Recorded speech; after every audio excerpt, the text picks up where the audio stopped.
Tem alguma coisa sobre assistir uma máquina colossal em funcionamento que nos enche de admiração. Tem algo mais satisfatório do que assistir alguma coisa dessa escala completar uma tarefa ainda mais gigantesca? Vamos verificar algumas das máquinas de engenharia mais extremas do mundo, construindo megaestruturas incríveis. Máquina de transporte de pontes segmentares. Quando você pensa em construir pontes gigantescas para rodovias e ferrovias, provavelmente imagina guindastes enormes levantando cada segmento individual no lugar. Mas isso já é passado. Esse é o futuro. Você está olhando para o transportador de ponte segmentar SLJ 900 por 32. Essa mega máquina de 580 mil quilos, fabricada pela Beijing Wall Joint Machinery Company, foi projetada para se encaixar como um trem nos trilhos. Isso permite o transporte de estruturas gigantes em ferrovias existentes, em rodovias também. Depois de pegar uma viga de trilho do seu local de origem, o transportador de ponte se dirige aos pilares da ponte e abaixa uma estrutura de suporte pneumático que ancora a máquina ao primeiro pilar. Isso permite que ele se estenda para o segundo e terceiro pilares, depositando a viga que carrega enquanto faz. A partir daqui, os operários podem soldar tudo antes de passar para a próxima viga. O transporte da máquina em si conta com uma série de 64 rodas, divididas em 4 seções, cada uma capaz de girar 90 graus para ajudar na direção em solo confinado. O desenvolvimento dessa máquina incrível possui infraestrutura de transporte acelerada na China, onde 38.600 km de trilhos de alta velocidade estão planejados para a construção até 2025. Isso é mais do que as redes ferroviárias de alta velocidade combinadas de todos os países da União Europeia. Isso que eu chamo de se conectar. Tuneladoras. Você já se perguntou como novos túneis de metrô ou rodovias subterrâneas são escavados no meio de cidades movimentadas? Este é um empreendimento de infraestrutura gigante, que precisa ser enfrentado por baixo, geralmente com a ajuda de máquinas perfuradoras de túnel. Um grande exemplo disso é a construção em andamento da ligação do aeroporto de Forestfield, na Austrália. Atualmente, ele requer o uso de 2 tuneladoras projetadas pela empresa alemã Herrend, que custam aproximadamente 20 milhões de dólares cada. Com suas rodas de corte giratórias de 11,8 metros de raio, essas máquinas quebram facilmente o material da face rochosa do túnel. O cascalho é então transferido para o sistema de correia, por meio de uma rosca transportadora. Quando o sistema hidráulico empurra continuamente a máquina para frente, eles formam anéis para reforçar o túnel, os furos da máquina. E uma vez que cada anel é concluído, o sistema hidráulico é capaz de empurrar um novo segmento para impulsioná-lo para frente. No projeto Forestfield Airport Link, na Austrália, cerca de 9.000 anéis estão sendo colocados ao longo de 8 km de túneis. Pode não parecer muito, mas para evitar grandes vibrações e interrupções, a tecnologia usada dessa maneira precisa ser muito lenta. Por conta disso, as 2 máquinas que trabalham no projeto Airport Link da Austrália começaram no final de 2017 e deveriam ter sido concluídas até o fim de 2020. Devagar para vencer uma corrida, mas não consigo tirar os olhos. Guindastes de torre. Guindastes são algumas das peças mais incríveis de mega máquina que muitos de nós, moradores da cidade, vemos todos os dias, e aproveitando ao máximo suas máquinas da melhor maneira, uma das empresas líderes mundiais de guindastes, a Liebherr, coloca constantemente seus engenheiros e máquinas em teste. Isso vem de várias formas, desde dias de celebração do cliente, quando eles recebem grandes guindastes para içar guindastes menores, até instalações que mostram o que seus engenheiros podem realizar em seu tempo livre. Mas suas aplicações práticas são onde seus guindastes se tornam realmente impressionantes, especialmente quando se trata do guindaste de torre. O espaço do terreno do canteiro de obras é um bem precioso, portanto, ter vários veículos e equipamentos de elevação pode ser mais um incômodo do que uma ajuda. Guindastes de torre eliminam essa complicação, hospedando todas as atividades de içamento e movimentação no espaço aéreo livre acima do local, liberando espaço no solo. Dependendo da série, os maiores guindastes Liebherr podem chegar a 457 metros, para construções especializadas de edifícios muito altos, como a Torre Lacta, de São Petersburgo.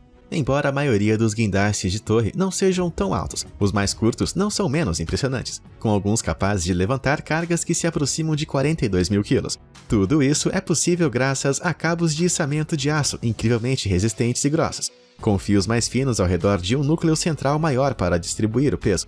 O design modular dos guindastes de torre significa que eles podem ser facilmente erguidos por outros guindastes menores e também podem ser desmontados de maneira semelhante. Para facilitar a construção, no entanto, os pilares centrais dos guindastes de torre são frequentemente integrados a megaestruturas que eles criam.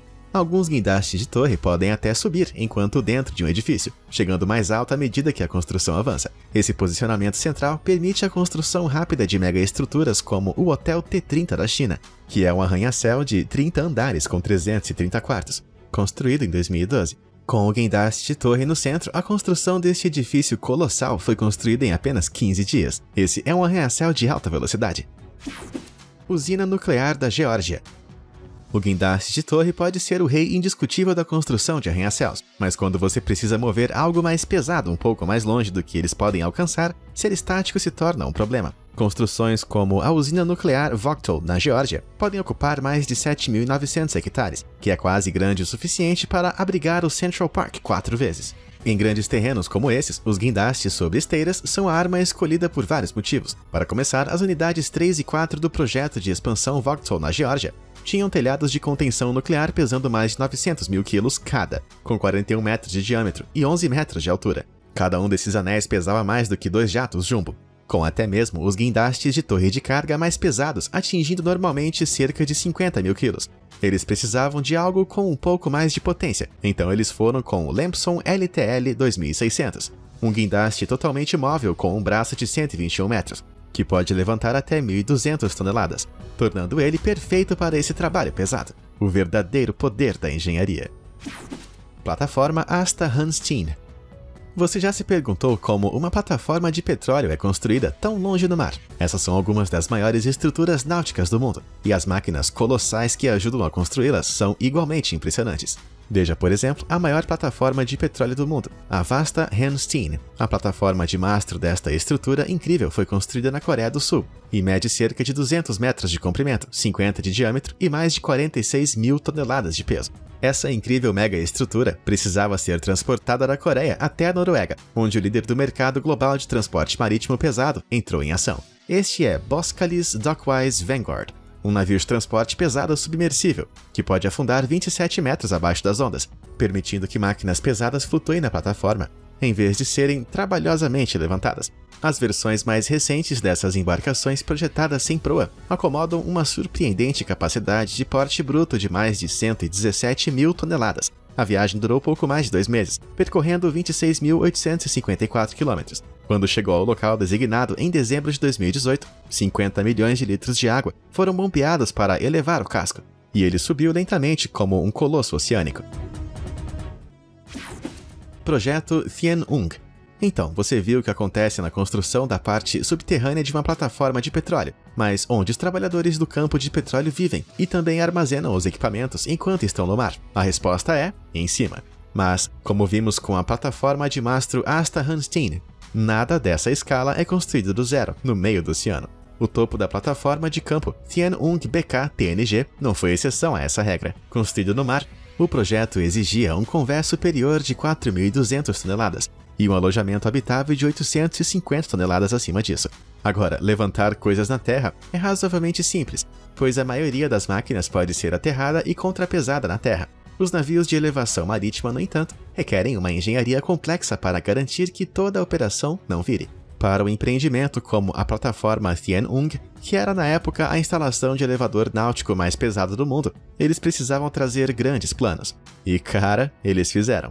Essa grande besta é o fantasticamente denominado Asian Hercules 3, um guindaste de perna aberta de carga pesada offshore. Esta máquina flutuante autopropelida atinge uma altura de quase 107 metros e pode realizar içamentos superiores a 5.000 toneladas. Você pode estar se perguntando como algo que levanta cargas tão pesadas no meio do oceano fica de pé sem virar. O segredo está nos tanques de lastro que contornam as bordas de sua base. Cada um é preenchido com quantidades precisamente calculadas de água do mar para acionar estabilidade e agir como contrapeso adicional para os objetos levantados pelo guindaste. A flutuabilidade natural da plataforma grande e ampla cuida do resto. Como você pode ver, funcionou tudo perfeitamente. E o Asian Hercules 3 deu conta dessa instalação gigantesca sem problemas. Instalação de parque eólico Wikinger.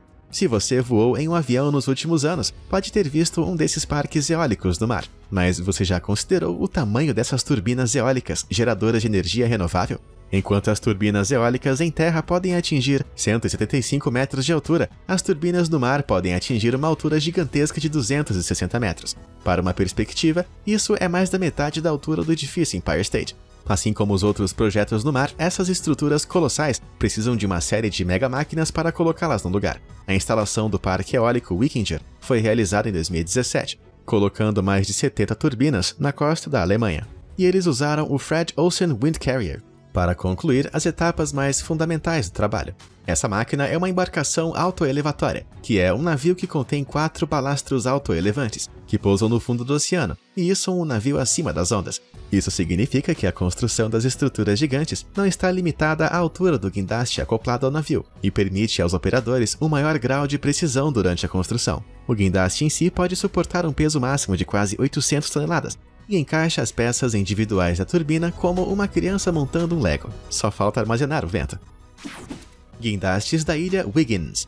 Embora esperamos um dia alcançar um mundo alimentado exclusivamente por energia renovável, atualmente ainda dependemos de combustíveis fósseis como carvão mineral, gás e petróleo. Portanto, a criação de novos terminais gigantescos de exportação de carvão ainda é uma prioridade, e esses terminais continuam a estar entre nossas maiores façanhas de engenharia. Por exemplo, pegue o terminal da exportação de carvão da ilha de Wiggins, que foi projetado para exportar mais de 120 milhões de toneladas de carvão da costa leste da Austrália todos os anos. Para conseguir isso, eles precisavam de uma infraestrutura em uma escala gigantesca. Pontes de empilhamento de carvão são um componente essencial. E para construir esse cais de 1,77 km, guindastes móveis com flexibilidade rotacional foram essenciais. Isso exigiu 2 guindastes Lamson LTL 2600 Transea Lift, trabalhando em conjunto para colocar essas estruturas enormes no lugar. E eles fizeram tudo com uma capacidade de manobra bem impressionante. E depois disso foi só soldar tudo, com a ajuda de um exército de elevadores colhedores de cereja. O trabalho em equipe faz o trabalho dos sonhos. Ensecadeiras. Você já se perguntou como as pernas das pontes são construídas bem no meio da água? É um processo fascinante e envolve 2 pequenas coisas, ou melhor, enormes coisas chamadas estacas-pranchas e ensecadeiras. Estacas-pranchas envolvem o bloqueio e overlock de enormes vigas de aço, que é o método mais comumente usado na construção desses enormes cilindros de metal, conhecidos como ensecadeiras. Essas caixas de aço são jogadas no leito dos rios e no fundo do mar, após a água ser bombeada, criando um ambiente seco para os trabalhadores realizarem tarefas como a construção da fundação de pontes. Em alguns casos, como neste projeto de Great Yarmouth, no Reino Unido, enormes barcaças guindastes são usadas para elevar cada uma das celas gigantes de aço até a água. As celas específicas usadas em Great Mouth, com cada uma pesando mais de 400 mil quilos, foram içadas do cais e colocadas em posição flutuante, mas em alguns casos, a forma, o peso e a altura da estrutura dificultam esse tipo de posicionamento exato. Nesses casos, as ensecadeiras são lançadas direto para baixo de uma encosta, bem na posição, assim como as ensecadeiras da ponte do rio Yushui-Yangtze, de 800 toneladas. Uma vez na água, podem ser flutuados suavemente até o local, fixados no leito e drenados, para que o próximo estágio de construção possa começar. Caramba, isso é impressionante! E aí, qual dessas máquinas e mega estruturas mais te impressionou? Conta aí nos comentários. Não esqueça de se inscrever no canal. Obrigado por assistir e até a próxima!